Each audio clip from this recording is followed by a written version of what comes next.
Bienvenue sur Mordu, le podcast des passionnés de glisse et d'outdoor. Mordu, mais aïe!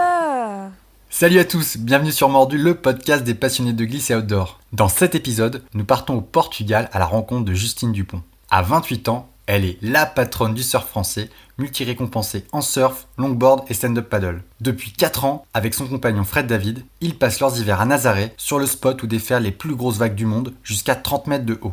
Justine a eu la gentillesse de nous accueillir chez elle, dans son appartement, sur les hauteurs de la ville, à peine sortie d'une énorme session Antoine, le surf tracté par un jet ski. Autant vous le dire direct, j'ai été complètement bluffé par son niveau d'engagement. Sur les vagues bien sûr, mais aussi à chaque instant, dans ses relations avec son équipe et dans tout ce qu'elle met en place au quotidien pour faire connaître son sport.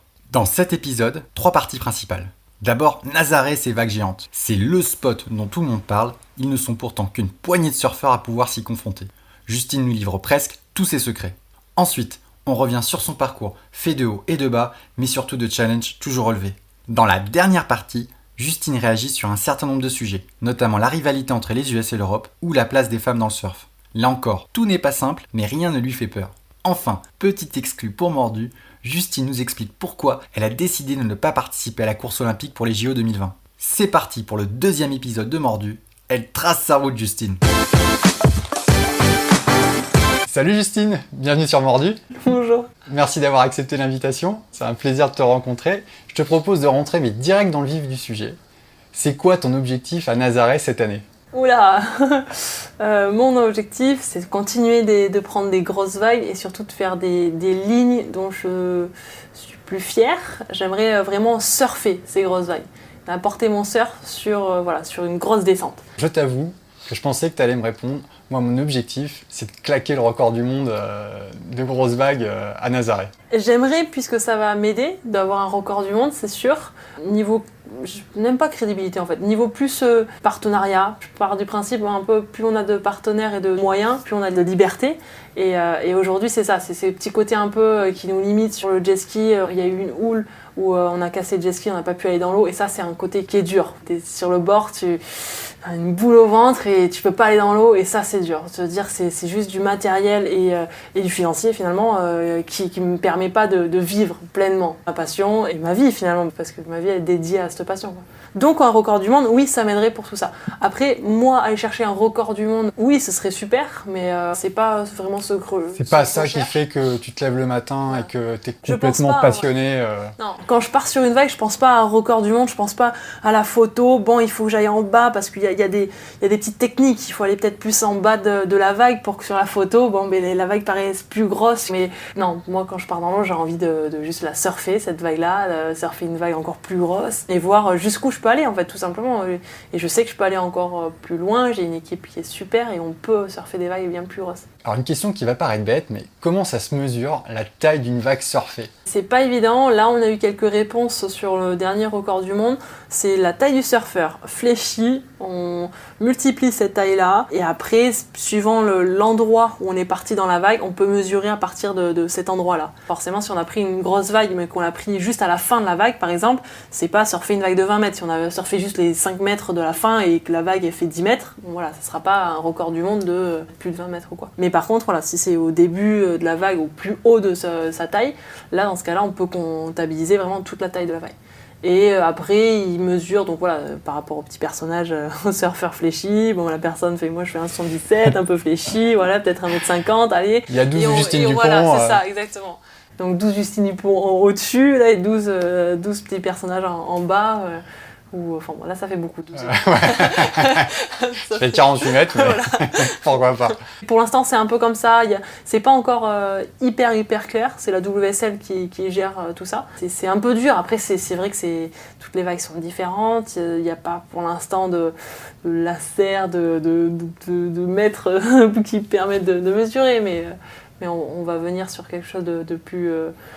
Parce que j'avais cru comprendre, moi, que tu l'avais peut-être tapé ce record du monde. Il y a eu un moment en novembre. Oui, le 13 novembre. Donc ça, c'est sûr, pour moi, j'ai battu mon record du monde. C'est ça que je cherche. Quand ils ont mesuré les records du monde, il y a 2 ans, j'avais fait une vague de 18,90 m, je crois. Et le record du monde, il est de 20 mètres quelque chose. Pareil, je suis pas très pointue sur les numéros, mais un truc comme ça. Voilà. Et en gros, j'étais à 1m50 du record. Et pour moi, cette vague que j'ai surfée le 13 novembre, elle a rien à voir avec celle que j'avais surfée il y a 2 ans. C'est rien à voir. Et on parle pas de 1m50 de différence. Ça, c'est quelque chose que tu sens au moment où tu surfes. Tu es capable de dire là, c'était huge, oui. ou c'est quand tu regardes les dérushs? C'est les deux, c'est quand je sens la vitesse que me procure la vague, la voir arriver, se lever devant moi. Au début, voilà, Fred me dit go et on la voit déjà cette vague. Et après, sur les photos et vidéos, elle paraît bien plus grosse. Oui, là, ça fait vraiment une grosse vague de Nazaré. Vraiment le pic qui jette, cet effet un peu de wedge, c'est un effet de vague qui danse. Là,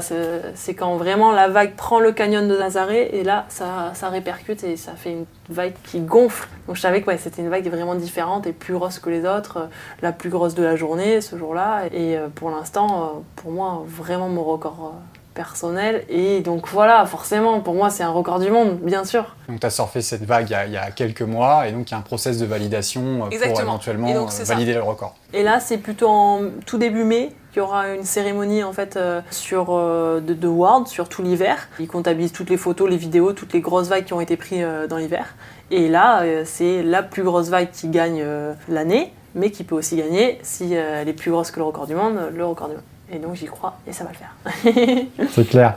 Néanmoins, je trouve qu'il y a un truc qui est intéressant. Quand tu dis, en fait, mon objectif, c'est pas ce record du monde de manière absolue, c'est de surfer vraiment ces vagues. Au fil des années, là, en grosse vague, là, on a commencé à avoir des vidéos où vraiment, effectivement, tu commences à développer un sacré style.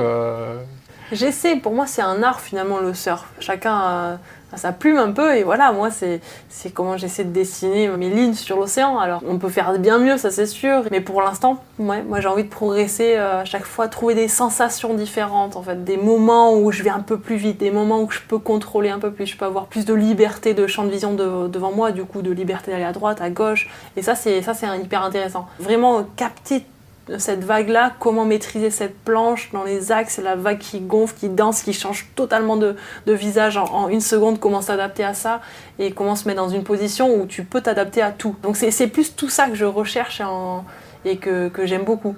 Et oui, après j'ai envie de surfer une vague géante et de plus en plus parce qu'il y a un côté qui prend au corps, quoi. Là, il y a un surfeur brésilien qui surfe tellement bien, Sébastien et Lucas, le surfeur brésilien. Les deux, là, ils surfent vraiment très bien ici. Et c'est beau à voir. Et du coup, à chaque fois, j'essaie de regarder comment ils surfent, quelles petites astuces, quelques petits trucs je peux prendre de leur surf pour l'amener sur le mien. Et voilà, c'est un peu ça. Et là, c'est cool parce qu'il y a Fred David qui est mon copain et binôme dans les grosses vagues. On est une équipe et donc lui il est sur le jet ski, il me tracte, il me lance sur la vague parce qu'on a besoin de la vitesse du jet ski pour partir sur cette vague là et donc lui après il tourne et donc moi je vais le piloter et lui va surfer et on a un copain Clément qui vient nous voir dès que l'océan s'agite un petit peu et donc lui aussi il fait la sécurité sur un deuxième jet ski un petit peu plus bas, comme ça il voit en fait ce qui se passe parce que Fred une fois qu'il m'a lancé sur la vague il est derrière la vague donc il voit pas et il y a André qui est sur la falaise tant que je parle de l'équipe comme ça ça fait un petit peu toute l'équipe corps de tous les jours. Et donc lui, il est sur la falaise avec une radio et il nous dit, par exemple, Justine surfe sur la gauche, elle surfe. Il va répéter des mots-clés et chute, par exemple. Ils savent que, attention, là, c'est un peu... Il va faire attention, il va repérer où la planche va partir, est-ce qu'elle va partir près des rochers, s'il y a un vrai problème où il faut aider d'autres personnes ou quoi. Et du coup, c'est cool parce qu'avec Fred et Clément, j'essaie de leur donner des conseils et puis eux aussi. Et puis c'est chouette d'avoir des gens qui regardent et qui font partie vraiment de l'équipe. Il n'y a aucune compétition entre nous, si ce n'est hyper sain et hyper joueur. Et on regardait par exemple les images de GoPro qu'on a d'aujourd'hui. C'était hyper intéressant aussi de voir mon positionnement sur les jambes, comment est-ce que je peux me pencher un peu plus ou pas. Bon, c'est technique, c'est précis, mais c'est hyper intéressant pour moi. Quand on te regarde surfer, ce qui est assez intéressant, effectivement, en surf de gros, vous êtes presque accroupi sur la board. C'est presque des skieurs de vitesse, quoi, tellement vous êtes fléchis sur la planche. Ouais, franchement, je pourrais le comparer au ski. Après, j'en fais pas beaucoup, mais c'est vrai, on est hyper fléchis parce qu'il faut amortir toutes ces perturbations, toutes ces petites bosses. Donc nous, ça change beaucoup plus vite, c'est plus incertain presque que peut-être la neige qui est un peu plus... et encore, ce serait pas forcément comparé. Mais oui, ça peut s'apparenter plus finalement au ski, une grande descente où on va vite et ça m'intéresse quand une avalanche oui, exactement. Ouais. Avec notre gilet aussi. Ouais, en fait, le surf, c'est tu skis sur une montagne qui bouge, quoi, en fait. Ouais. Il y a plein de similitudes. C'est sûr, hein, j'ai les pieds dans les footstraps, donc je suis accrochée en quelque sorte presque à ma planche et les mouvements que je fais et les changements de direction, ça peut plus ressembler au snowboard qu'au surf classique presque. C'est un mix de tout, c'est la glisse quoi, tout simplement. Ça m'intéresse que tu parles de Fred. Il y a eu un reportage sur toi et sur Fred d'ailleurs et sur ton crew sur Canal+. Et on avait un peu le sentiment que Fred il faisait que le jet ski. Et j'en parlais justement avec des amis. Je dis à mon avis il surfe un petit peu aussi, même si on a l'impression qu'il est tout le temps sur le jet ski. Comment ça se passe quand il y a des belles conditions le matin? Vous disputez un peu pour savoir qui va le premier? Non, galanterie, c'est moi qui commence. Ah, c'est bien ça. Non, de toute façon, on va regarder les conditions et on y va. Quand on sait vraiment que ça va être bon le matin tôt, bon, on regarde pas, on y va, mais sinon, on aime bien regarder avant de se mettre dans l'eau. Mais après, oui, souvent, ça dépend, mais souvent, c'est moi qui commence, ouais, j'aime bien. Et du coup, c'est plutôt Fred qui est au pilotage du jet ski et Clément qui fait la sécu au début. Et puis après, on change. Là, il y a 2-3 jours, c'était cool, on a vraiment changé chacun 2 vagues, enfin c'était quasiment ça, 2 vagues, hop, tu changes, et donc c'était cool parce qu'on passe aussi à tous les postes, donc on apprend, il y en a une vision différente aussi. C'est celui qui conduit le jet qui choisit la vague en fait. Oui, parce qu'il est plus haut. Donc il est assis sur le jet ski et moi il faut se dire que j'ai le visage au niveau de l'eau. C'est le gars qui est sur le jet ski qui décide où est la bonne vague, et après il me dit un signal, il me dit go. Ça veut dire est-ce que tu es prête, est-ce que la corde elle est tendue, est-ce qu'on peut démarrer? Hop, on démarre. Et après, là, il va me positionner le mieux possible, me lancer avec le plus de vitesse possible, enfin la vitesse précise qu'il faut dans l'instant. Donc moi, je suis accrochée à ma corde et là, ça va être à moi de jouer. Maintenant, je tire bien sur la corde et je garde la vitesse pour enchaîner, passer de la vitesse que me procure le jet ski à la vitesse que me procure la vague. C'est ce petit instant qui est un peu délicat. Parce que par moment, voilà, si on me positionne mal, ben moi je vais prendre la vague vraiment sur la tête. Et je pense pour ceux qui font pas de surf ou pas beaucoup de surf, ce qu'il faut avoir en tête, c'est que le positionnement, le placement, le choix de la vague, c'est 80% du surf, quoi. Oui, ça c'est sûr. Bah, la vague du 13 novembre, c'était la vague. C'est Fred, il m'a dit, go, va dans l'eau. Et on venait de sortir d'une vague, donc on venait juste d'arriver au large. Donc ça s'est joué en quelques secondes. Donc il m'a dit, go, je suis allée dans l'eau, bon, mais hop, le jet ski était déjà démarré, j'étais déjà sur ma planche, hop, respire, concentré, ok, t'as confiance, j'ai confiance, allez, hop, c'est parti. Mais voilà, c'était vraiment... là, c'était plus même de l'instinct. C'était même pas presque choisir la vague, c'était de l'instinct, c'est aller là, action, quoi. Et donc, je veux bien que tu reviennes à le moment où toi, t'as le palonnier dans les mains, ou enfin, tu vas te jeter à l'eau, il y a un set qui arrive. Ouais. Il se passe combien de temps entre le moment où tu vois une houle arriver, tu te dis, oula, il y a un set qui arrive, je vais prendre une vague, tu te jettes à l'eau, tu te positionnes, c'est combien de temps? Je dirais c'est quelques secondes entre les vagues. Bon, l'espace entre les vagues, suivant les houles, c'est de 14 à 18, grosso modo. Donc voilà, on peut se dire qu'il y a 14-18 secondes entre chaque vague. Donc là, par exemple, le 13 novembre, on venait de passer une vague, on a eu 14 secondes pour tout mettre en place. Et là, sur des sessions...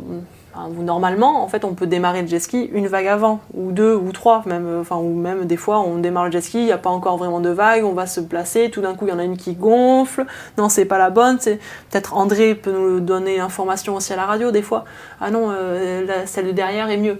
Donc hop, on fait un tour pour passer celle qui n'est pas bonne, et pour se positionner bien sur celle d'après, qui est meilleure. Ça, c'est super intéressant avec la personne qui est sur la radio, parce que là, il peut vraiment nous dire... Voilà, attention, il y a une série de 6 vagues.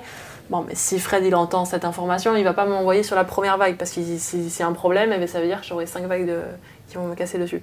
Donc il y a plein d'infos aussi comme ça qui sont vraiment chouettes avec la radio. Donc c'est vraiment un truc d'équipe. Justement, toi tu as ton équipe, quand il y a des belles conditions, combien va y avoir de riders, combien il y a de personnes qui veulent prendre potentiellement la même vague? Alors la même vague, oui, il y en a plusieurs, mais je sais pas, peut-être entre 5 jet skis, j'allais dire au moins, et peut-être des fois 15, 20, non, peut-être pas. Non, je sais pas, ça dépend. Vous marchez pas sur les pieds, entre guillemets, il n'y a pas encore un problème de fréquentation sur le spot. Non, et après, il y a certaines houles où ça peut commencer à être un peu compliqué. Aujourd'hui, il y avait une compétition de Brésiliens, donc il y avait plus de monde. parce qu'il y avait cet événement particulier. Après, sur des très grosses houles et belles, avec peu de vent annoncé vraiment à l'avance, là, il y a quand même quelques personnes qui voyagent pour. Et avec ce côté, c'est une très grosse houle, donc il peut y avoir des records qui sont battus, donc il y a une petite ambiance qui se tend un peu plus, où c'est un petit peu plus, je dirais, ça se retourne un tout petit peu plus égocentrique sur le côté. Attention, là, il y a un petit côté plus professionnel de record, voilà, qui se met en place. Mais sinon, le reste du temps, tu dirais, sur le spot, c'est assez cool. Oui, après ça dépend. Oui, non, moi j'adore. T'as des vases de 15 mètres, mais oui. l'ambiance entre les différents surfeurs est cordiale. Oui, on se connaît tous. Le petit crew qui habite ici à Nazaré sur l'hiver, on se connaît, on est une petite dizaine, même pas. Et ça, c'est cool parce que du coup, on sait qu'on peut construire aussi quelque chose, que forcément, quand il y a un lien d'amitié, si c'est la personne qui va avoir un problème, tu vas y aller en 2 secondes de l'aider. Même si tu la connais pas, de toute façon. Mais forcément, on regarde un petit peu plus. Oui, il y a un esprit convivial et sympa. Ce qui est incroyable, peut-être pour les gens qui sont jamais allés à Nazaré, c'est déjà la configuration du spot. Donc on parle du canyon, mais il y a cette énorme phare qui domine le spot. Dans ce phare, ils ont même créé un espèce de musée du surf, mais c'est presque maintenant devenu une arène.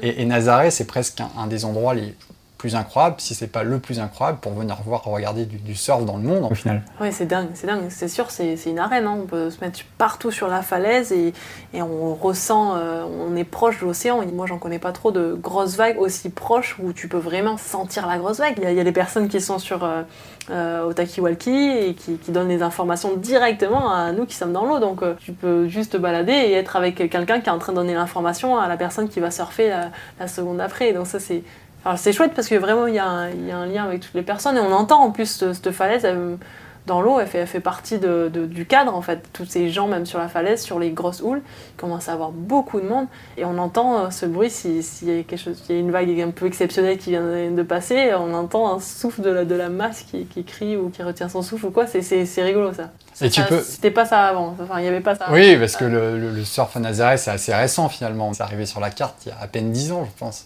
Pour venir voir des grosses vagues, ça c'est sûr que c'est dingue. C'est incroyable parce que tu as les autres spots comme Jaws, Maverick, on en parlera tout loin. à l'heure. C'est loin, même si on vient et qu'il n'y a pas de conditions, on voit rien. Nazaré, tu viens, et j'aimerais bien que tu me dises ce qui t'est arrivé toi la première fois que tu es arrivé à Nazaré, mais Nazaré, tu arrives un jour, même sans conditions, tu regardes, tu comprends tout de suite que le site est exceptionnel, quoi. La première fois, j'étais venue il y a quelques années, il y a longtemps déjà.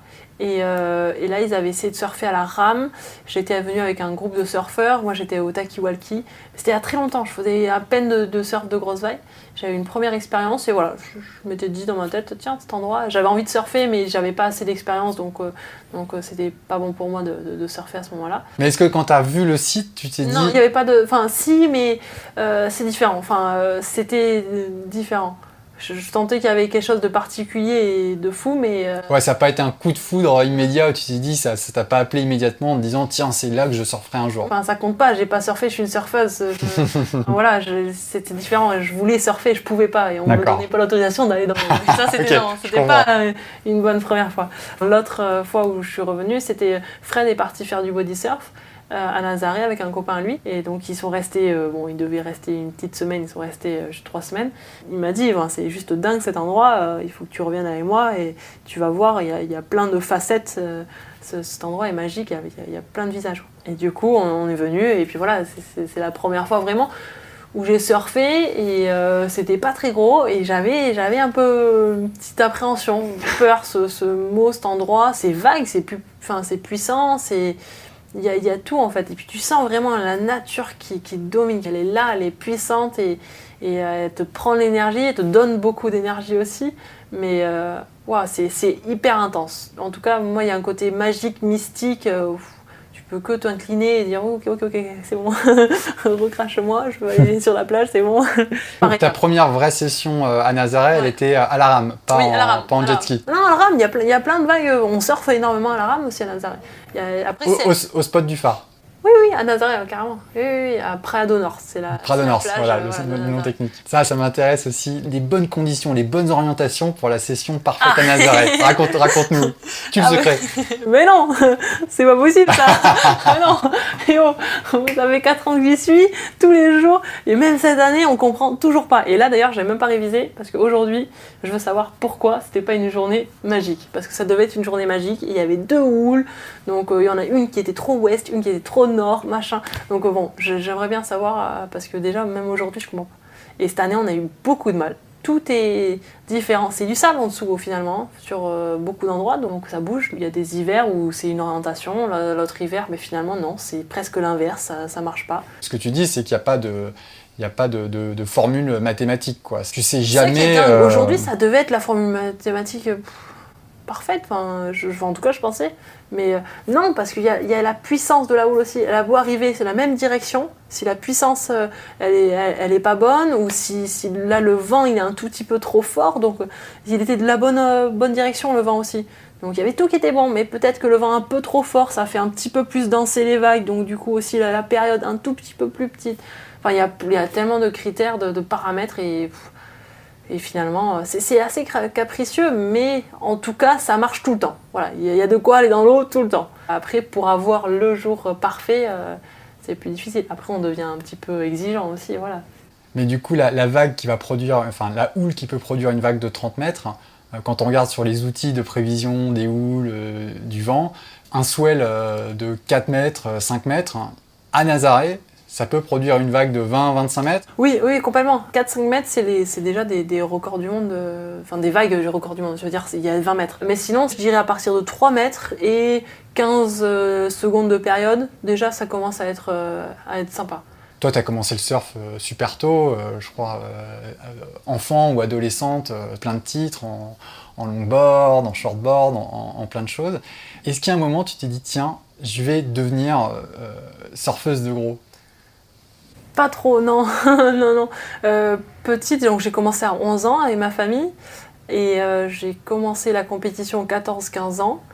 Et justement, de ces 11 ans à 14-15 ans, je voulais pas faire de compétition, pas faire l'entraînement. J'avais peur de petites vagues qui étaient, à l'époque, qui étaient trop grosses pour moi, qui étaient peut-être 1 mètre, qui faisaient ma taille, mais pour moi, voilà, j'avais peur. À 11 ans, 12 ans, 13 ans, voilà, toutes ces années-là. J'ai eu quelques expériences vraiment qui m'ont marqué, où je me faisais peur.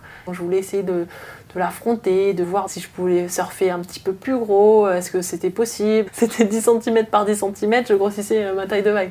C'était vraiment ce côté vexé un peu, ça m'embête d'avoir peur, et donc du coup ça m'a attirée en fait. Mais voilà, ouais, donc c'était petit à petit. Après j'ai commencé à surfer, à avoir beaucoup plus envie que peur.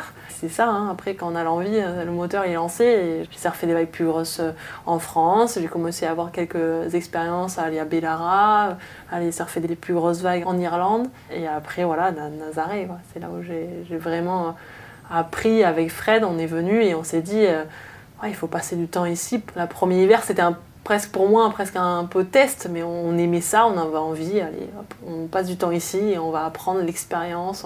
On est au milieu de surfeurs aussi qui ont plein d'expérience, donc on s'est nourri d'eux, on s'est nourri de l'endroit, de ces vagues, de cette formation, et on a appris hyper vite parce qu'on a tous les jours des grosses vagues, donc c'était chouette. Toi, là, aujourd'hui, là, tu es en train de sortir du monde du surf, tu es de plus en plus médiatique, on commence à te voir de plus en plus, surfer des énormes vagues.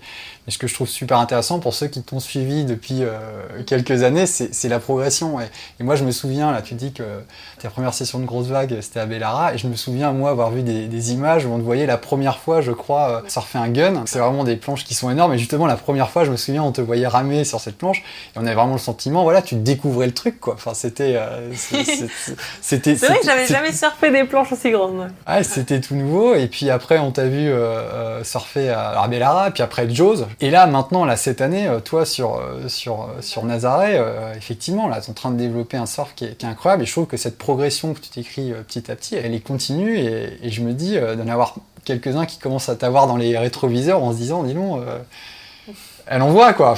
Je fais ma route. Après... il y a des hauts débats, hein. C'était pas facile tout le temps. Enfin, c'est normal, c'est juste que c'est cool, c'est une recherche, je sais pas, c'est c'est une quête, tout simplement, de progression continuelle dans le surf, mais en tant que personne. Et finalement, en tant que personne, t'évolues. Donc, dans ton surf, tu dis, hop, t'as un petit blocage qui t'embêtait, et finalement, qui passe tout d'un coup, parce que humainement, t'as évolué sur quelque chose, peut-être dans la vie de tous les jours, de savoir gérer une petite émotion dans la vie de tous les jours qui t'embêtait, et finalement, voilà, ça te fait passer une étape dans ton surf. Donc, c'est chouette, cette relation, et j'aime beaucoup, parce que en tant que personne, ça te fait grandir beaucoup plus vite. Et donc il y a des fois, voilà, ma chute à Jaws l'année dernière, ça m'a fait bien réfléchir et me dire, ok, la première année à Nazaré, j'avais testé si j'aimais, si je voulais vraiment faire ça. Deuxième année, l'expérience, ok. Troisième année, j'avais encore envie d'apprendre de l'expérience. En quatrième année, c'est maintenant, quoi. C'est maintenant qu'il faut surfer. Après, j'attends quoi ? Il y a plus. Donc voilà, c'était plus un petit peu ces côtés-là de réflexion où tu es un peu face à toi-même. Et j'ai passé 4-5 mois au CERS où je me dis, allez, maintenant... On peut éventuellement revenir sur Jaws et sur l'accident.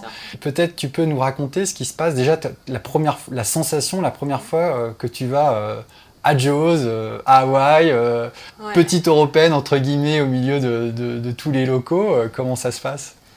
Alors, c'était vraiment une transition dans ma vie qui était forte, puisque j'étais en Australie avec Fred, et là j'étais à une série de me qualifier dans l'élite, dans le circuit WCT, le circuit mondial. J'ai perdu cette série-là, hyper déçue, parce que je me dis c'est une année entière où tu fais des compétitions dans le monde entier, tu fais plein de séries, et là c'était une de rien, quoi, d'échouer. Et donc là je reçois un appel, mon sponsor surf principal ne continue pas avec moi, c'est la même journée, hein. Je sais même pas si c'était pas la même heure.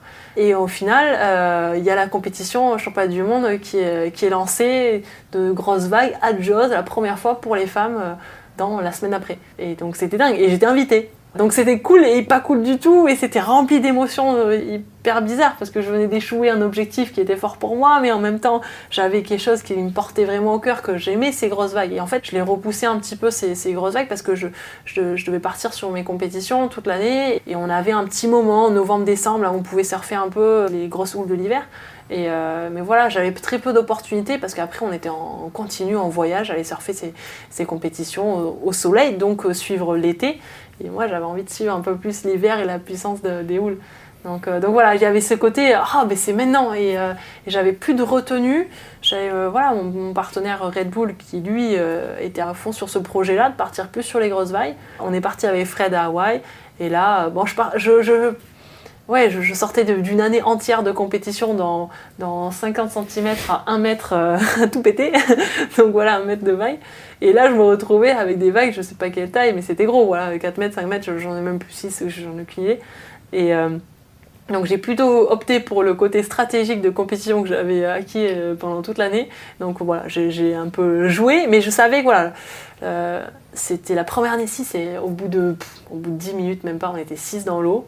Et première série de vagues qui rentre, il y a des filles qui ne remontent pas, qu'est-ce qui se passe ? Et deuxième série de vagues qui rentre, toujours la même histoire. Et donc il y avait deux filles qui étaient déjà parties à l'hôpital, parce qu'il y en a une qui s'était fait mal au genou, et l'autre, je sais même plus, je crois que c'était le genou aussi, non je sais pas. Bon, c'était quoi ? C'était le genou aussi.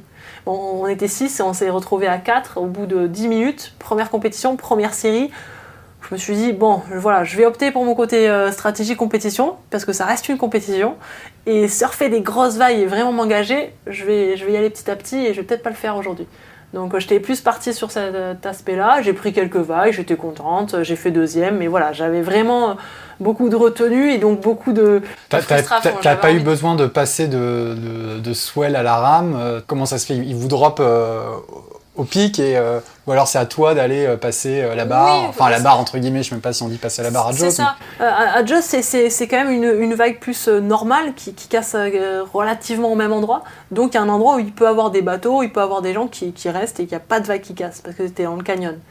Ce qui n'est pas du tout le cas à Nazaré. Et donc là, il y a tous ces bateaux, ces jet skis qui t'amènent à l'endroit où la vague est censée casser, et après tu fais ta vie. Donc tu passes les vagues, tu te rapproches du bord. Si tu te rapproches trop du bord, tu peux te faire manger par une vague qui arrive, qui est un peu plus grosse, qui casse un peu plus loin. Donc c'est après un jeu à avoir, et se positionner à l'endroit que tu penses est le mieux pour prendre une belle vague. Et alors l'accident que tu as eu il y a 1 an à peu près à Jaws, c'est un accident que tu as eu en surfant une vague et en chutant, ou c'est Non, en même étant pas. une vague que tu as pris sur la tête parce que tu n'étais pas au bon Ouais. endroit Ouais. au mauvais moment? C'est ça, une vague sur la tête et en plus je sortais de 2 mois du début de l'hiver à Nazaré, c'était dingue, on avait eu plein de vagues, j'avais beaucoup ramé parce qu'il y avait eu des belles sessions et j'étais à fond. J'étais à fond, l'année d'avant j'avais bien fait la compétition, j'avais encore progressé et là pour moi c'était mon année, j'avais envie de prendre des belles vagues, des grosses vagues et m'engager presque au maximum de mon potentiel finalement, au maximum de moi. Et finalement, mais j'ai pris une première vague où j'ai chuté. Alors là, je me suis dit, mais qu'est-ce que c'est? Je crois que j'ai même râlé sous l'eau, alors que il fallait que je retienne ma respiration. J'ai même pas pensé au fait que, oh là là, je vais ramasser. T'allais manger le set, ouais. Voilà.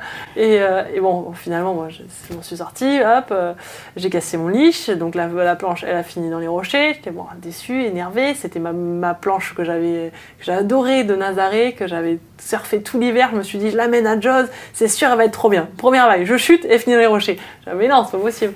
Et alors que j'étais pas tombée de tout l'hiver au début, enfin, j'avais eu très très peu de chutes, quasiment pas. Et là, c'était la première en live et tout, j'étais frustrée. Donc je reprends une vague qui est bien, qui se termine bien. Bon, je me fais finalement manger par la vague à la fin, mais bien, hop, et donc je repars au large. Je sais que je peux passer en finale, parce que j'ai quand même eu une chute et une belle vague, donc je suis en finale. C'était la meilleure vague de la compète au final, la vague que j'ai prise, qui était en course pour un record, du coup, l'année d'après. Mais peu importe, en tout cas j'étais bien, et une grosse vague qui arrivait. On savait que la houle grossissait, toutes les vagues étaient de plus en plus grosses, on sentait que l'océan était en train de prendre en puissance. Donc voilà, j'ai pris cette vague. Donc tu vois le truc arriver, tu commences à ramer, qu'est-ce qui se passe Là, quand je vois ça, j'entends déjà les sifflets, donc les gens ils se disent il y a quelque chose à alerter, donc déjà c'est mauvais signe souvent, enfin mauvais signe, ça veut dire qu'il y a quelque chose qui est plus gros que prévu, et donc là je commence à ramer, et finalement moi, je me dis je vais me faire manger, c'est probable, donc il va peut-être falloir que je garde mon énergie et que je monte pas trop mon cardio pour garder le cardio calme, pour pouvoir rester longtemps en apnée si je me retrouve à prendre la vague dessus. Et au final, j'étais un petit peu dans cette décision, qu'est-ce que je fais? Je rame fort mais pas trop, et la vague m'a mangé, donc j'ai dû sauter de la planche et je me suis dit allez, ça va passer. À Nazaré, j'ai fait ça plein de fois, la semaine d'avant. Concrètement, qu'est-ce que tu fais? Tu essaies de plonger, J'essaie de plonger et d'aller en profondeur? Non, t'es gonflé, t'as des gilets de flottaison, donc tu peux pas vraiment faire une brasse, une coulée pour aller sous l'eau, tu peux pas. Tu flottes. Donc le mieux que tu peux, c'est baiser ta tête presque, mais sinon pas beaucoup. Donc moi j'essaie de me mettre debout sur la planche et de sauter de la planche, comme ça au moins j'ai un petit effet un peu rebond où à un moment donné j'arrive à être sous l'eau, immergée. Mais après voilà, il y a la vague qui arrive et... Donc c'est de la machine à laver, il n'y a rien à faire. En fait le problème c'est que je suis repartie avec la vague et j'ai fait partie de la vague qui en se cassant en mode chute d'eau en fait, hein. Et donc je suis tombée de 6-8 mètres et je suis tombée au moment que la vague explosait. Donc je me suis fait vraiment exploser. De l'intérieur, il y a tout qui s'est fait écarteler, quoi.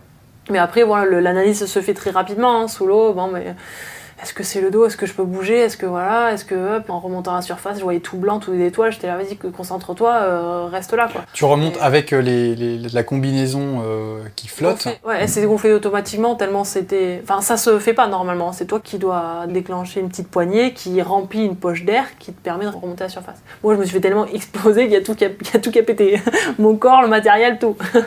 tout. Moi, je pensais que vous essayiez de nager sous l'eau, mais en fait, non. Ton job, une fois que tu as vu que tu vas te faire cartonner ou que tu t'es fait cartonner, rester le plus calme possible et attendre que ça se passe et qu'on vienne te chercher. Qu'on vienne te chercher, ou alors tu essaies de t'en sortir par toi. Ouais, tu peux quand même nager. Ah oui. Tu peux rester combien de temps sous l'eau? Alors j'ai fait des exercices d'apnée en piscine et tout ça. J'ai fait 4 minutes, un peu plus 4 minutes 10 je crois. C'était maximum, mais c'est en faisant rien du tout. Ça n'a rien à voir dans une piscine, l'eau plate. Voilà. Dans l'océan, ça n'a rien à voir. Donc mais c'est bien pour information, pour ton mental. Tu dis, bon, je suis capable de rester quand même un certain temps sous l'eau. C'est pas les 10 secondes ou 20 que je vais rester sous une grosse vague qui va me faire peur quand même. Et ça me permet aussi quand tu t'entraînes en apnée statique, ça te permet vraiment de comprendre comment ça se passe dans ton corps et comment ton corps réagit à ce manque d'oxygène, à cette augmentation du CO2, tout ça. Donc c'est intéressant aussi. Est-ce que cet accident à Jaws, c'était ta plus grosse boîte ou galère Ah oui. Number one? Oui, number one, oui. Tout de suite, tu t'es dit, bon, voilà, l'accident dur, mais je vais faire de la rééducation et je vais resurfer dès que possible. Oui. Quand ça m'est arrivé, c'est ça, hein, sous la vague, je me suis dit, c'est bon, c'est pas le dos. La vague d'après, je voyais tout blanc les étoiles. J'ai pensé à respire avant la vague d'après. Plein de jet skis qui sont venus me chercher, j'arrivais pas à monter dessus. Il y a un jet ski qui me tournait autour, c'était affreux, j'avais mal, il me tournait autour, j'arrivais pas à monter dessus. Il y en a un qui a sauté dans l'eau, là il y a un jet ski qui s'est retourné, je suis mais c'est quoi ce fiasco? Et donc j'ai fini par remonter sur un jet ski avec un bras, il m'a écartelé, il m'a fini de m'écarteler, le pilote du jet ski, parce qu'il mis plein gaz et moi j'étais à moitié dessus, bon, c'était affreux. Voilà, je suis montée sur le bateau et là j'ai entendu Fred, il était là, il m'a dit relâche et tout ça, je savais que les médecins ils allaient tirer sur mon épaule pour la remettre en place. À partir de ce moment-là, je savais que oui, que la compétition c'était fini et donc je savais que j'allais pas rentrer directement à Nazaré pour surfer une grosse vague, hein. J'allais plutôt passer par la case hôpital, la case rééducation pendant un bon moment. Mais bon voilà, j'étais rassurée sur le fait que c'était que physiquement des choses, tu te dis ça peut être réparable, c'est une épaule, un genou, bon mais mon expérience de sportive et tout ça, je savais qu'il y avait normalement ça se répare quoi. T'as dit aussi quelque chose sur le bateau qui venait te récupérer, j'ai vu les images et tu dis oh là là là là pour l'image des filles. C'est important pour toi? Oui, parce qu'il y avait c'était pile l'année où il y avait un mouvement sur le surf et qui était très intéressant pour les femmes, c'est sûr, c'était chouette d'avoir le même prize money, plein de choses comme ça, mais dans le surf de grosse vague, ça enlevait les opportunités pour les garçons aussi. C'était un peu difficile parce que moi, c'était pour le sport avant tout et je voulais surtout pas reculer. Et là, il y avait vraiment un frein à main qui était mis pour que les femmes aient le même prize money et tout ça, et pour moi ça pouvait pas exister, enfin c'était pas sain, c'était pas bien pour le sport. Donc voilà, donc c'est sûr que j'étais déçue parce que du coup pour les femmes, l'image des femmes, ouais, parce que c'était la première vague qui était surfée à la Jaws de la journée. Je sais que ces journées-là, il y a une belle audience sur la WSL à chaque fois, donc ça mettait le ton pas super. Oh, les nanas, elles peuvent pas surfer Jaws du coup, je sais pas. Je voulais pas qu'il y ait des choses comme ça. Cette phrase, elle m'a fait aussi penser à quelque chose, à l'accident de Maya Gabeira, qui est celle qui est la recordman du monde de la plus grosse vague surfée à date, avant qu'il ne le batte. Elle avait eu un gros accident, très impressionnant. Elle avait failli se noyer à Nazaré. Il y avait eu des commentaires où tout le monde était désolé parce que les images étaient vraiment impressionnantes. Et puis il y avait quand même pas mal de commentaires de gens qui ont dit « Ouais, mais bon, elle n'a pas le niveau pour aller là-bas, elle y va. » Est-ce que c'est juste? De toute façon, quoi que tu fasses qui change un tout petit peu de l'habituel, il y aura des critiques positives et négatives. Il y aura des gens qui seront plus frustrés, il y aura des gens qui seront plutôt motivants, qui seront encourageants. Donc dans tous les cas, il y aura des choses. Donc Maya, forcément, il y avait des gens, c'est une nana, ça surfe des grosses vagues depuis le tout début, où elle était toute seule, il y avait qu'elle. Donc forcément, il y avait un côté dérangé. Attends, moi je vais pas surfer 10 mètres, elle va surfer 10 mètres, c'est une femme en plus. Côté un peu comme ça, alors que ça devrait pas vraiment exister. C'est juste que c'est une personne, un humain qui a un désir, qui a envie d'aller surfer une grosse vague, c'est chouette pour elle et fais-le. Après, c'est son entraînement, et puis de toute façon, on va pouvoir aller surfer dans des vagues comme ça. Il y a beau avoir le meilleur entraînement du monde, tu sais qu'il y a une petite partie de magie, de chance, de l'océan, quoi. En tout cas, voilà, pour moi, à Jaws, j'ai pris ma rouste. et donc voilà, c'était un signe de l'océan qui m'a dit « Allez, va réviser tes bases et reviens. » Non, moi je dis juste chapeau bas à Maya, et j'aime bien aussi son regard qu'elle a aussi, j'ai l'impression, sur le côté féminin, masculin. Peu importe, je suis un humain avant tout qui a un désir et je veux le faire, et moi c'est complètement ma vision. Il faut juste croire en soi, savoir qu'est-ce qu'on a dans le corps, avoir conscience de ses capacités, et après on peut faire tout ce qu'on désire, en tout cas. Tant qu'on met en place un plan pour y arriver, un plan d'entraînement, il y a une équipe autour, plein de choses, voilà, où on est intelligent là-dessus, après on peut réaliser tout. Je suis tout à fait d'accord, évidemment.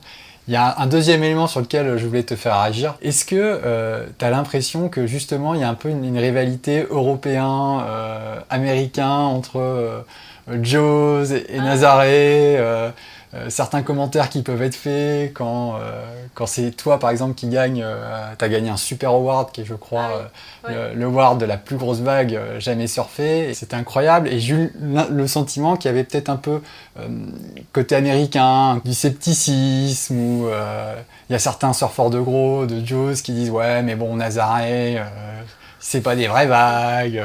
Oui, c'est vrai que c'est rigolo. Je le sentais cette année, là, avec quelques vidéos qui sortent sur... On le sent plus sur Internet, presque, avec des vidéos qui sortent d'un endroit puis après de l'autre. Mais après, c'est normal. C'est Hawaï, c'était la mec du surf du début, et puis on est en train de leur voler la vedette, donc ils essaient de se battre comme ils peuvent, mais voilà, ils sont... Voilà, on les distance. Non, après, c'est vraiment dur. Un Français européen dans le surf, c'est hyper dur. Et donc moi j'ai bataillé pendant même à la cérémonie des XXL l'année dernière, je voulais pas y aller. Ça me faisait même rien de gagner ou perdre. Enfin, pendant 2 années, je pensais vraiment avoir ce trophée-là, et non, je l'ai pas, et pour moi c'était pas forcément justifié. Après, quand c'est vraiment clair, net, précis, enfin je sais pas, c'est franc, il y a pas de souci, ok, mais la vague a été plus grosse, mais à fond, mais moi je repars à m'entraîner, je veux surfer différemment, la performance était meilleure. Mais non, c'était pas ça, c'était vraiment se sentir un peu volé. Et ça existe dans le sport énormément quand il y a un pays qui domine un peu, enfin qui domine le marché plus. Donc bon, c'est pas évident, et finalement, voilà, quand j'ai gagné, j'étais là, waouh, voilà, on peut le faire. C'est vrai que ça donne un petit côté de motivation supplémentaire. Il faut être meilleur, et du coup, mais t'as envie d'être meilleur, t'as un petit côté un peu hard, un petit peu énervé pour les battre, pour montrer que, aussi français, européen, petit, tu peux faire des performances, et il y a des belles vagues partout dans le monde maintenant. C'est quoi, toi, aujourd'hui, ta plus grande satisfaction ? La vie que je mène, je pense. Je suis vraiment heureuse, contente de ce chemin que j'ai pris, que je vis de tous les jours. Et ouais, cette sensation de faire les choses bien, d'être à sa place, voilà, j'aime ma vie, et c'est en quelques mots moi qui l'a choisie. C'est une vie à 2 avec Fred, c'est une implication qui est totale, qui est en continu, et qui est prenante, et qui est dingue aussi, c'est ouf, c'est ouf. Et c'est cool de pouvoir aussi embarquer des amis dedans, et voilà, plein d'amis, voilà, Clément, finalement, même je le connaissais pas tant que ça au début, et puis c'est la passion qui réunit les gens, donc ça c'est chouette. T'évoquais que t'avais des personnes qui te contactaient pour savoir comment se mettre à surfer Nazaré ou à surfer en Towin. Tu donnes quoi comme conseil à ces gens qui se posent ces questions ? Y aller petit à petit, étape par étape, de le faire pour soi, pour son cœur, d'être très sensible à sa petite voix, à ce qu'on ressent, vraiment à soi, sa décision interne, pas forcément à plein d'aspects extérieurs, pas se faire embarquer par un copain, par tout ça. C'est super de le faire à plusieurs, justement, d'avoir des copains dans l'aventure. Mais après, voilà, s'entraîner en apnée, je dirais, avoir des bases d'apnée, tenir déjà, je sais pas, 3 minutes sous l'eau, au moins, je pense. Et après, de l'apnée, ne pas le faire tout seul aussi. Il faut le faire vraiment encadré pour avoir des notions au début, et puis toujours à 2. Et après, l'entraînement physique pour avoir quand même un corps qui peut encaisser une grosse vague, même si on n'aura jamais un corps aussi solide pour encaisser des grosses vagues. Mais voilà, tout simplement, y aller petit à petit, s'écouter, être ouvert, demander des conseils, être ouvert à tout ce qui se passe autour, et oser demander, regarder, être une éponge, quoi, absorber tout ça. Alors j'aimerais bien qu'on quitte un petit peu Nazaré, et que tu me dises si là je te donnais 3 mois off, sans gros swell, sans rien, où est-ce que tu aimerais aller ? Waouh. Je serais triste là. 3 mois sans swell en off. Sans gros swell, où est-ce que tu irais te mettre ? Petite maison sur la plage, des petites vagues de 2 mètres. Oh, ça serait dur, mais il y a mon frère qui est à Tahiti depuis quelques années là, et je suis toujours pas allée le voir, donc c'est pas cool du tout, c'est pas bien. Et j'aimerais, en plus j'ai envie, mais j'ai plus ce côté, voilà, à Tahiti, il y a Taupo, est-ce que je suis encore prête ? Et pour moi, j'étais pas... c'est dans ma construction de surfeuse que j'avais besoin de surfer plus de vagues creuses avant d'appréhender cette vague là-bas. T'as jamais surfé Taupo Non, encore ? je suis jamais allée à Tahiti. Tu vas rester jusqu'à quand à Nazareth? Quand est-ce que se termine la saison? La saison, il n'y a même plus de fin ici. Maintenant, avec le réchauffement climatique et tout, on comprend plus rien. Mais avril, je pense, avril-mai, au printemps. Et ensuite, est-ce que tu as pour projet de participer, de te qualifier au jeu? Alors, me qualifier, là, il faudrait que je sois déjà actuellement en Chine, puis après en Australie, puis en Nouvelle-Zélande. Donc voilà, je suis à Nazaré encore. Et pendant quelques mois, il faudrait que je participe à plein de compétitions pour après être sélectionnée avec l'équipe de France. Et après pour participer au championnat du monde. Donc moi la sélection française, leur mode de fonctionnement pour faire partie de l'équipe de France, ça peut pas coller avec mon planning, mon programme, mon souhait de continuer les grosses vagues. Je me sens vraiment en pleine progression et ce serait trop dur pour moi là, de dire allez mais tu coupes encore comme l'année dernière, tu t'es blessé en fin novembre et c'était fini, et là hop 4 mois ou 5 mois de grosses vagues de moins, non ça serait trop dur. Donc je suis plutôt partie pour avoir plus un poste de consultante plutôt que sur ma planche. Ouais, qui participera plutôt au micro que sur une planche, a priori. Après, mais après, dans tous les cas, j'ai un rôle avec la Fédération internationale de surf. Je suis la représentante des surfeurs. Après, il y avait des questions de démo aussi. Donc, il y aura plein de choses à faire. Donc, non, c'est chouette, c'est cool parce que c'est différent pour moi. C'est encore une autre aventure, notre challenge.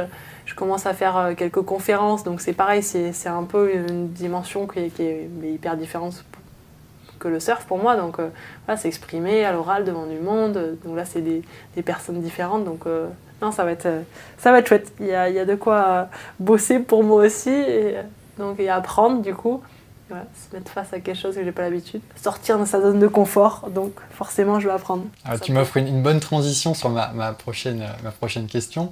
Est-ce qu'il y a des activités sportives, des sports de glisse outdoor que tu n'as pas encore essayé et que tu adorerais essayer? Plein, je crois qu'il y a plein, tous les sports de glisse, j'aimerais essayer, mais la vie elle est trop courte finalement. Bon, j'ai commencé un peu à faire du foil, là j'en ai pas fait depuis, je me suis blessée, je voyais la saison d'hiver, je voulais pas trop forcer dessus parce que je me suis dit allez hop, reste entière, donc saine, bien, pas de du surf foil ou du stand-up foil? Tout, en fait un peu tout, même après tu peux faire après en downwind, après tout ça, tracter même ici on peut en profiter, tracter le jet ski, tout ça. Mais sinon juste en surf ou en paddle j'avais essayé aussi. Et donc le foil j'ai commencé un peu, j'aimerais essayer donc avec le foil ce qui peut être hyper intéressant, mais il faut que je progresse en foil pour pouvoir après profiter de la wingsuit, la wing voilà. Donc là de la petite voile là, ça c'est chouette parce qu'il y a un petit côté voile qui rentre dans le surf, il y a tout qui est croisé, ça je trouve ça dingue. Et j'avais fait de la voile plus jeune, petite à un petit niveau, mais du coup je connais un tout petit peu ça. Et tout petit peu en fait. Et après faire du kite, faire plein de trucs, hein. J'ai pas beaucoup fait de kite, j'ai fait du kite petite en fait avec un skimboard, avec même un bodyboard après, j'avais évolué, attention, et un cerf-volant, qui était un gros cerf-volant qui était presque, je crois que c'était interdit pour les enfants, mais c'était un cerf-volant, hein, c'était pas un kite, hein, loin de là. Et dans les baïnes, donc je faisais ça et tout ça. Et une fois je me suis fait un peu avoir et la voile elle a fini dans le courant, dans le charbreak et je me faisais vraiment happer. En plus moi quand il y avait du vent, pour moi si j'étais pas dans l'eau c'est que c'était vraiment tempête et donc assez chahuté. Donc je me suis retrouvée à me faire traîner, à partir, j'avais le fil qui était enroulé autour de mes doigts, je forçais, j'avais je sais pas 10 ans même pas, tout pété donc j'avais un peu peur. Pour moi, j'allais perdre mon doigt et fini par faire embarquer. Heureusement, il y a quelqu'un qui était sur la plage et qui m'a vu et qui allait m'aider. Je sais pas trop comment je m'en suis sortie, mais pas bien, c'est sûr. Donc après ce petit événement, j'ai un peu stoppé. J'ai essayé de j'avais traversé le lac du coup à la canot avec un longboard et un cerf-volant. Donc ce même cerf-volant là. Donc ouais, tous ces petits trucs, ça me plaît. Donc je sais pas, il y a plein de choses.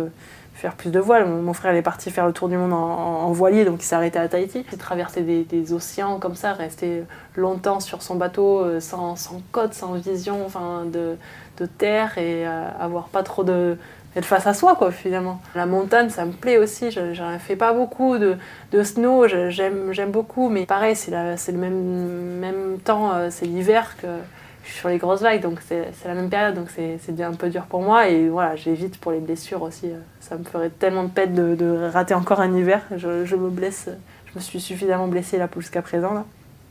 Donc voilà, plein de sports, plein de trucs. sais pas encore qu'est-ce que je pourrais faire de plus. Non, mais Mais ouais, le Justine... stand-up aussi, j'ai fait du stand-up. Ouais, je là. sais. Donc en surf, en vague, mais stand-up de tout court là. Les Ouais, grands planches. t'en as fait un petit peu, t'es championne du monde en fait, c'est ça? Oui, non oui, oui, Ouais. non, j'avais pas fait beaucoup. C'était vraiment un défi, c'était dingue, c'était trop bien. C'était il y a 2 ans, la Fédé m'avait appelé pour participer au... Enfin, il y avait une place en équipe de France, enfin, une place potentielle si je la décrochais. Il m'avait dit, allez, il y a peut-être un coup à jouer avec le stand-up, si ça te plaît, si ça te tente. Puis il savait que j'étais assez ouverte sur ces différentes disciplines. Je fais du longboard, j'ai fait les résultats en longboard, donc il savait que je pouvais peut-être m'adapter. Donc c'était cool qu'ils aient cru en moi. Et puis moi j'ai relevé le défi. En très peu de temps, j'ai pu faire la sélection, être qualifiée en équipe de France, faire un championnat d'Europe, championnat du monde. Et j'avais fait 2e du coup il y a 2 ans. Et depuis 2 ans, j'ai pas eu beaucoup d'occasions de faire du stand-up. Et il y avait les championnats du monde qui arrivaient. L'année dernière, c'était en pleine période de grosse vague. Donc non. Et après, cette année, j'avais surfé la grosse vague. C'était le 13 novembre du coup. La houle d'après, la semaine d'après, on avait cassé le jet ski. Donc ce moment là où tu peux pas aller dans l'eau, fou. Et il y avait 10 jours où il n'y avait pas de vague. Donc je me suis dit, allez, plutôt qu'être frustrée de ne pas pouvoir aller dans l'eau, mais finalement c'est peut-être une ouverture pour aller au Salvador, au championnat du monde. Et je savais que j'avais 3 jours pour m'entraîner sur place. Donc c'était un sacré défi, c'était trop bien parce qu'il fallait que j'ai le niveau mondial en très peu de temps parce qu'il y avait quand même une place en équipe de France qui était du coup pour moi, mais il fallait que je prouve que je méritais cette place-là. Donc j'ai prouvé, j'ai gagné. Et donc c'était la première fois que je gagnais un championnat du monde. J'avais fait 4 fois vice, 2e, et depuis que je suis toute petite, mes premières compétitions en longboard, j'avais fait à 15 ans, j'avais fait 2e en longboard. Et pour moi, tout le monde me disait « succès, super » et tout ça. Mais non, pour moi, à 15 ans, j'ai fait ma plus grosse défaite. J'avais perdu la finale des championnats du monde à Biarritz. Mais non, on était 2 dans l'eau et j'avais fait 2e, j'avais perdu. Non, j'avais pas fait vice-champion du monde, j'avais perdu. Et donc ça m'avait marqué. Et là, du coup, quand j'ai brandi ma petite paillée là, de gagner le championnat du monde au Salvador, j'étais contente. Je me suis dit, punaise, c'était quand j'avais 15 ans, là j'ai 28 ans, je suis en train de gagner enfin un championnat du monde. C'est pas trop tôt. Ce qui est incroyable, Justine, on va terminer ce podcast, c'est la passion et le bonheur que tu communiques. Ça fait 1 heure que j'ai le sourire aux oreilles, j'espère que ça s'entendra parce que c'était vraiment un grand plaisir de t'écouter, un grand merci. Pour terminer Mordu, je demande à mon invité qui souhaiterait écouter lors d'un prochain épisode. Qui ça serait pour toi? Donc, Guillaume Néry, et bonne chance pour le contacter du coup. Non, je sais pas en plus. Mais ouais, Guillaume Néry, Kylian Jornet, toutes ces personnes-là de l'apnée, de l'aventure. Mike Horn, allez, pourquoi pas. Très bien, ben voilà, ça fait 3 super noms à contacter. Merci Justine. De rien. Bon, un grand merci pour ton temps et la passion que tu partages, c'est génial. Merci d'avoir écouté, merci. Et si vous voulez savoir plus d'infos aussi, vous pouvez aller voir sur mon vlog. On a une chaîne YouTube, c'est Justine Dupont, mais du coup qu'on tient avec Fred. Je confirme, il est très cool, j'ai regardé assidûment pour préparer cette interview. Vous avez révisé, c'est bien, merci. Salut Justine.